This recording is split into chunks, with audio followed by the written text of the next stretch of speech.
पर एग्जाम देना है इसी सेंटर पर, ठीक है। अब आप देखेंगे इसमें से आप जब इसमें सबसे अधिक नंबर लाएंगे, कितना नंबर लाएंगे, सबसे अधिक, मतलब जितना नंबर होना चाहिए सबसे टॉप करेंगे, तो आपको एक साइकिल का पुरस्कार है। कितनी साइकिल का, कितना पुरस्कार है, गलत जवाब, 2 साइकिल। यहाँ क्या लिखा हुआ है, इसका मतलब अभी भी आप पकड़ नहीं पा रहे हमारी बातें, सब के सब बोल रहे हैं 1 साइकिल। कितनी साइकिल है, 2 है, तो कहां 1 बोल रहा है, कितनी है, 2 साइकिल है। अब आगे देखेंगे, अब 2 साइकिल देखेंगे, पहले और दूसरे बच्चे को साइकिल है जो इस पूरे प्रतियोगिता को टॉप करेगा, समझ में आ रहा।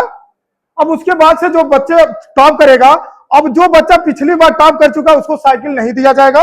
हम लोग ऐसा नियम निकालें ताकि इससे क्या होगा, जब पुराना बच्चा टॉप करेगा तो उसको सम्मानित किया जाएगा, लेकिन साइकिल से नहीं। इससे क्या होगा, अगले बच्चे को मौका मिलेगा, और भी जो बच्चे वंचित हैं उनको मौका मिलेगा, उनको अपने पढ़ाई को ग्रोथ करने के लिए, अपने जीवन को प्रोत्साहित करने के लिए, अपने आप को सम्मानित करने का मौका मिलेगा। अन्यथा एक ही बच्चे को बार बार मिलेगा।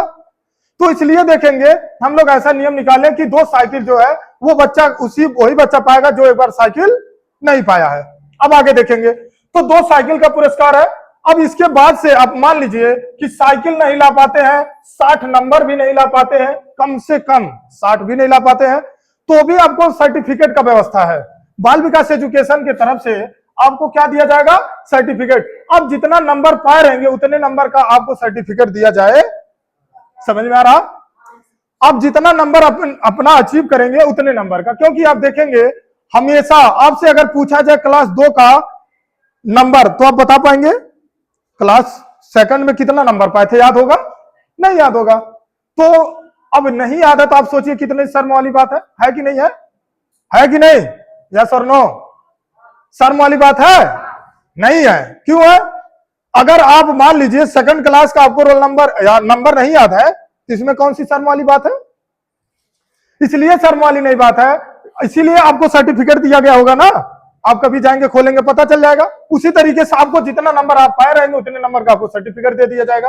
अब दूसरा मोरल यह है कि जैसे आदमी के अंदर ह्यूमन नेचर होता है, भूलने की प्रक्रिया होती है, मानव के अंदर नेचर है कि वो भूलता है, पुरानी चीजों को भूलता है, नई चीजों को सीखता है। तो अब पुरानी नहीं भूलेंगे तो नया कैसे सीख पाएंगे।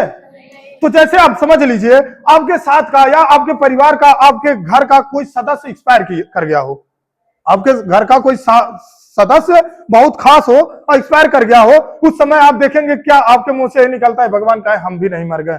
और आप पूरा देखेंगे पूरा शरीर भभर जाएगा कि इतना रोएंगे कि मतलब आप समझिए कि सब कुछ भूल जाएंगे। क्यों, क्योंकि वो जो घटना होती है, आकस्मिक घटना होती है, तत्काल क्षणिक घटना होती है, वो आपको देखेंगे असहनीय पीड़ा देती है। लेकिन आप जैसे 1 घंटा होगा, 4 घंटा होगा, 1 दिन होगा, 2 दिन होगा, 5 दिन होगा, 10 दिन होगा, हमारी याददाश्त उसको क्या करती है, धीरे धीरे भुला देती है। उस तुरंत ताजा और तरोताजा क्षण को भुला करके हम फिर से अपनी नई जीवन की शुरुआत करते। अगर आप सोचिए उसी समय आपको ये याद रहे कि हमें तुरंत वैसे ही फीलिंग रहे जैसे तत्काल घटना हुई थी, तो आप अभी कभी जीवन में खुश रह पाएंगे।